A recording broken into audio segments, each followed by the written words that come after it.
ನಮಸ್ತೆ ಮಿತ್ರರೇ, ಇಂದು ನಾವು ಕರಾವಳಿಯವರು ಹಿಂದಿನ ಕಾಲದಲ್ಲಿ ಮಾಡುತ್ತಿದ್ದಂತಹ ಒಂದು ರೆಸಿಪಿಯನ್ನು ಮಾಡೋಣ.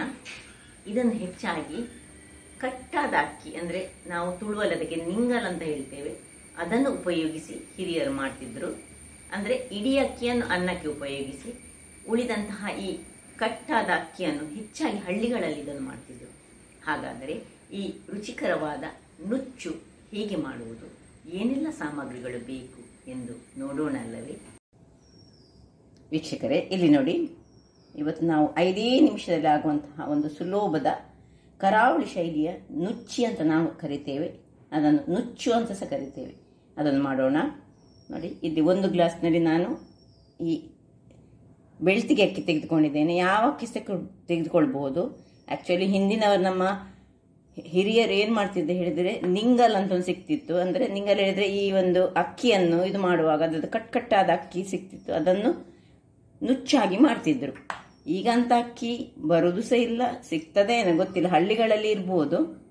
ನಾನು 1 ಗ್ಲಾಸ್ ತೆಗೆದುಕೊಳ್ತೇನೆ. ಅದನ್ನೀಗ ಒಂದು ಇದಕ್ಕೆ ಹಾಕಿ ಅದನ್ನು ಕ್ಲೀನ್ ಮಾಡಿಕೊಳ್ತೇನೆ. 3 ಸತಿ ಕ್ಲೀನ್ ಮಾಡಲಿಕ್ಕೆ ಉಂಟು. ಇನ್ನು ಇಲ್ಲಿ ನೋಡಿ, 1 ಚಮಚದಷ್ಟು ಉದ್ದಿನ ಬೇಳೆ, 1 ಚಮಚದಷ್ಟು ಸಾಸಿವೆ, ಮತ್ತೆ ಒಂದು ಫುಲ್ ಎಷ್ಟು ಅಕ್ಕಿ ತೆಗೆದುಕೊಂಡಿದೆ ಅಷ್ಟೇ 1 ಲೋಟದಷ್ಟು ತೆಂಗಿನ ತುರಿ. ಹಾಗಾದರೆ ಮೊದಲಿಗೆ ಇದನ್ನು ನೋಡಿ 2-3 ನೀರಿನಲ್ಲಿ ನಾನು ತೊಳೆದು ತರ್ತೇನೆ. ಆಮೇಲೆ ನಾವು ಹೇಗೆ ಮಾಡೋದನ್ನು ನೋಡುವ. ವೀಕ್ಷಕರೇ, ಅಕ್ಕಿಯನ್ನು ಒಂದು 3 ಸತಿ ತೊಳೆದು ಸ್ವಲ್ಪ ನೀರಿನಲ್ಲಿ ಹಾಕೊಂಡಿದ್ದೇನೆ. ಇಲ್ಲಿ ನೋಡಿ, ಗ್ಯಾಸನ್ನು ಉರಿಸಿಕೊಂಡು ಇಲ್ಲಿ ನಾನೊಂದು ಕುಕ್ಕರ್ ಇಟ್ಟಿದ್ದೇನೆ. ಹಿಂದಿನವರು ಕುಕ್ಕರಲ್ಲಿ ಮಾಡ್ತಿರ್ಲಿಲ್ಲ, ಆದರೆ ಈ ಕುಕ್ಕರಲ್ಲಿ ಈಗ ಬೇಗ ಆಗ್ತದೆ ಹೇಳಿ ನಾವು ಕುಕ್ಕರಲ್ಲಿ ಮಾಡ್ತಿದ್ದೇವೆ. ಈಗ ಇದಕ್ಕೊಂದು 2-3 ಚಮಚಗಳಷ್ಟು ಎಣ್ಣೆಯನ್ನು ಹಾಕೊಳ್ಳಿ, ಅಥವಾ ತುಪ್ಪ ಸಹ ಹಾಕೊಳ್ಬಹುದು, ನಿಮಗೆ ಬೇಕಿದ್ದದು. ತುಪ್ಪ ಹಾಕಿದ್ರೆ ಒಳ್ಳೆದಾಗ್ತದೆ, ಪರಿಮಳ ಬರ್ತದೆ. ಈಗ ಇದು ಸ್ವಲ್ಪ ಎಣ್ಣೆ ಕಾಯುವಾಗ ನಾವು ಸಾಸಿವೆ ಹಾಕೊಳ್ಳೋಣ. ಸಾಸಿವೆ ಒಂದು ಸಿಡಿಲಿ. ನೋಡಿ, ಸಾಸಿವೆ ಸಿಡಿತಾ ಉಂಟು. ಈಗ ಉದ್ದಿನ ಬೇಳೆ 1 ಚಮಚ ಉದ್ದಿನ ಬೇಳೆ, 1 ಚಮಚ ಸಾಸಿವೆ ಆಯಿತು. ಒಳ್ಳೆ ನೋಡಿ, ಇದಕ್ಕೆ ಸ್ವಲ್ಪ ಕಲರ್ ಬರಬೇಕು. ಉದ್ದಿನ ಬೇಳೆಗೆ ಒಂದೊಂದು ಸ್ವಲ್ಪ ಕಲರ್ ಬರಲಿ. ನಾನು ಸ್ವಲ್ಪ ಕರಿಬೇವನ್ನು ಸ್ವಲ್ಪ ಸಣ್ಣದು ಹಾಕ್ತದೆ, ಪರಿಮಳ ಕೊಡ್ತದೆ ಅಲ್ಲ. ಇದೇನು ಆಪ್ಷನಲ್, ಕರಿಬೇವು ಹಾಕ್ಬೋದು, ಅಥವಾ ನೀವು ಸಣ್ಣ ಹೆಚ್ಚಿಟ್ಟಂತಹ ನೀರುಳ್ಳಿ ಹಾಕ್ಬೋದು. ಕೆಲವರು ಸ್ವಲ್ಪ ನೀರುಳ್ಳಿ ಹಾಕಿ ಇಂಗು ಹಾಕ್ತಾರೆ. ಇದೆಲ್ಲ ಆಪ್ಷನಲ್ ಥಿಂಗ್ಸ್. ಸ್ವಲ್ಪ ಕಲರ್ ನೋಡಿ, ಹೀಗೆ ಬರುವಾಗ ಇದು ಒಗ್ಗರಣೆಲ್ಲ. ಈಗ ಇನ್ನು ಏನಿಲ್ಲ, ನಾವು ಈ ತೊಳೆದಿಟ್ಟಂತಹ ಅಕ್ಕಿಯನ್ನು ಇದರಲ್ಲಿ ಹಾಕೋಣ.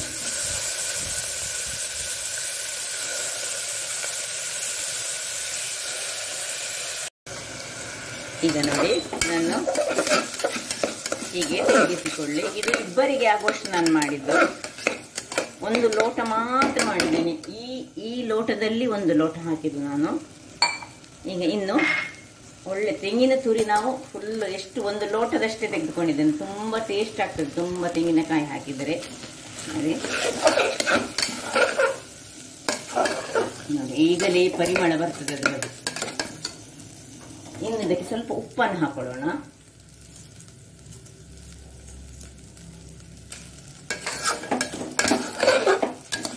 ಉಪ್ಪನ್ನು ಸ್ವಲ್ಪ ತಿರುಗಿಸಿ. ಇಲ್ಲಿ ಬೇಕಿದ್ರೆ ನಿಮಗೆ ಸಕ್ಕರೆಯ ಬೆಲ್ಲವ ಬೇಕಿದ್ರೆ ಹಾಕೊಳ್ಬಹುದು, ಅದು ನಿಮಗೆ ಬಿಟ್ಟರೆ. ಸಕ್ಕರೆ ಬೆಲ್ಲ ಮಕ್ಕಳಿಗೆ ಕೊಡುತ್ತಿದ್ರೆ ಸ್ವಲ್ಪ ಸಕ್ಕರೆಯ ಬೆಲ್ಲವ ಹಾಕೊಳ್ಳಿ, ಬೆಲ್ಲ ಹಾಕಿದ್ರೆ ಒಳ್ಳೆಯದು.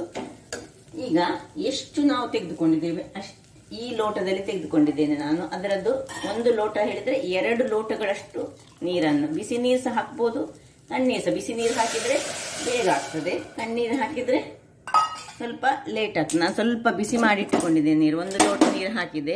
ಈಗ ಇನ್ನೊಂದು ಲೋಟ ನೀರನ್ನು ಇದರಲ್ಲಿ ಹಾಕ್ಕೊಳ್ತಿದ್ದೇನೆ.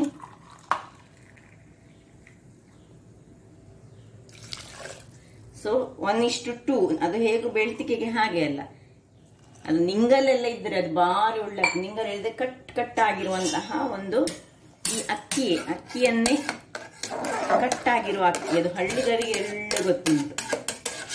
ಹಳ್ಳಿಯಲ್ಲೆಲ್ಲ ಅಕ್ಕಿ ಮಾಡುವಾಗ ಅಕ್ಕಿಯನ್ನು ಒಂದು ಚೂರು ವೇಸ್ಟ್ ಮಾಡೋದಿಲ್ಲ. ಅದು ಆ ಸಣ್ಣ ಸಣ್ಣದಾಗಿ ಉಳಿದ ಅಕ್ಕಿಗಳನ್ನು ಹೀಗೆ ನುಚ್ಚು ಮಾಡಿ ಬೆಳಿಗ್ಗೆ ತಿಂತಾರೆ.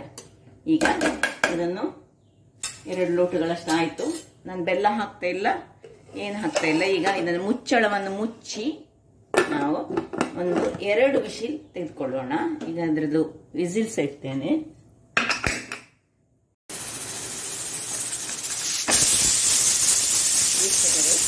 ಇಲ್ಲಿ ನೋಡಿ, ಒಟ್ಟು 2 ವಿಸಿಲ್ ಆಗಿದೆ.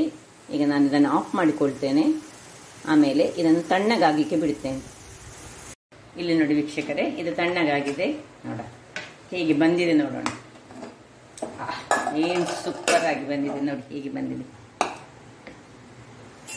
ಇದು ನನಗೆ ಇದನ್ನು ಮಾಡಲಿಕ್ಕೆ ಬಹಳ ಖುಷಿ ಆಗ್ತದೆ. ನಮ್ಮ ಹಿಂದಿನವರ ಓಲ್ಡ್ ಟೈಪಿನವರದ್ದು ಇದು ತುಂಬ ಉದುರಾಗಿ ಸಹ ಬರಬಾರ್ದು. ನುಚ್ಚು ಹೇಳಿದರೆ ಹೇಗಿರ್ಬೇಕು ಹೇಳಿದರೆ ಸ್ವಲ್ಪ ಬೆಂದುಕೊಂಡಿರಬೇಕು. ಮತ್ತು ಸ್ವಲ್ಪ ಇದಕ್ಕೆ ಬೆಲ್ಲ ಅಥವಾ ಸಕ್ಕರೆ ಹಾಕಿದರೆ ಸಹ ಬಹಳ ರುಚಿಕರವಾಗಿರ್ತದೆ ನೋಡಿ.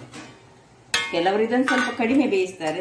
ಇಲ್ಲ, ಇದನ್ನು 2 ವಿಸಿಲ್ ಹಾಕಬೇಕು. ಇಲ್ಲದಿದ್ದರೆ ನಾರ್ಮಲಿ ನಾನು 1 ವಿಸಿಲ್ ತೆಗೆಯುವುದು ಯಾವುದು ಅನ್ನ ಎಲ್ಲ ಮಾಡುವಾಗ. ಇದು ನೋಡಿ 2 ವಿಸಿಲ್ ಹಾಕಿದರೆ ಇದನ್ನು ತಿನ್ನಲಿಕ್ಕೆ ಸಹ ಒಂದು ಬಹಳ ರುಚಿಕರ ಹಾಗೂ ಆರೋಗ್ಯದಾಯಕ ಸಹ. ನಮ್ಮ ಹಿರಿಯರು ಯಾವುದೇ ಒಂದು ಬ್ರೇಕ್ಫಾಸ್ಟ್ ಅಂದರೆ ಬೆಳಗಿನ ಉಪಹಾರ ಮಾಡಲಿ, ಅದು ಬಹಳ ಆರೋಗ್ಯಕ್ಕೆ ಉತ್ತಮವಾದನ್ನೇ ಮಾಡ್ತಿದ್ರು. ನಿಮಗೆ ಗೊತ್ತಿರ್ಬೋದು, ರಾತ್ರಿ ಉಳಿದ ಗಂಜಿಯನ್ನು ಬೆಳಿಗ್ಗೆ ಅದಕ್ಕೆ ಈ ಮೊಸರನ್ನು ಹಾಕಿ ತಿಂತಿದ್ರು. ಅದು ಸಹ ಬಹಳ ಉತ್ತಮ, ದೇಹಕ್ಕೆ ಬಹಳ ಉತ್ತಮ. ಆ ಮೊಸರು ಮತ್ತು ಆ ಉಳಿದ ಗಂಜಿ ಅಂದರೆ ರಾತ್ರಿಯಲ್ಲಿ ಉಳಿದ ಗಂಜಿ, ಅದರಲ್ಲಿ ಪ್ರೋಬಯೋಟಿಕ್ಸ್ ಇರ್ತದೆ. ಅದನ್ನು ತಿಂದರೆ ಬಹಳ ಉತ್ತಮ. ಅದರಿಂದಾಗಿ ನಮ್ಮ ಹಿರಿಯರ ಯಾವುದೇ ಒಂದು ಉಪಹಾರಗಳಾಗಿರಲಿ ಅಂದರೆ ಬ್ರೇಕ್ಫಾಸ್ಟ್ಗಳಾಗಿರಲಿ, ಅದು ನಮ್ಮ ದೇಹಕ್ಕೆ ಉತ್ತಮ. ನಮ್ಮ ಮಕ್ಕಳಿಗೆ ನಾವು ಅದರ ಅಭ್ಯಾಸವನ್ನು ಮಾಡಿಸಿಕೊಳ್ಬೇಕು ವೀಕ್ಷಕರೇ. ಹಾಗಾದರೆ ನನ್ನ ಈ ಕುಕಿಂಗ್ ಚಾನಲ್ ನಿಮಗೆ ಇಷ್ಟ ಆದರೆ ಬೋಳೂರು ಸುವರ್ಣ ಚಾನಲನ್ನು ಲೈಕ್ ಮಾಡಿ, ಶೇರ್ ಮಾಡಿ ಹಾಗೂ ಸಬ್ಸ್ಕ್ರೈಬ್ ಮಾಡಿ ಹಾಗೂ ನನ್ನ ಇನ್ಸ್ಟಾಗ್ರಾಮ್ ಪೇಜನ್ನು ಫಾಲೋ ಮಾಡಿ. ಧನ್ಯವಾದಗಳು.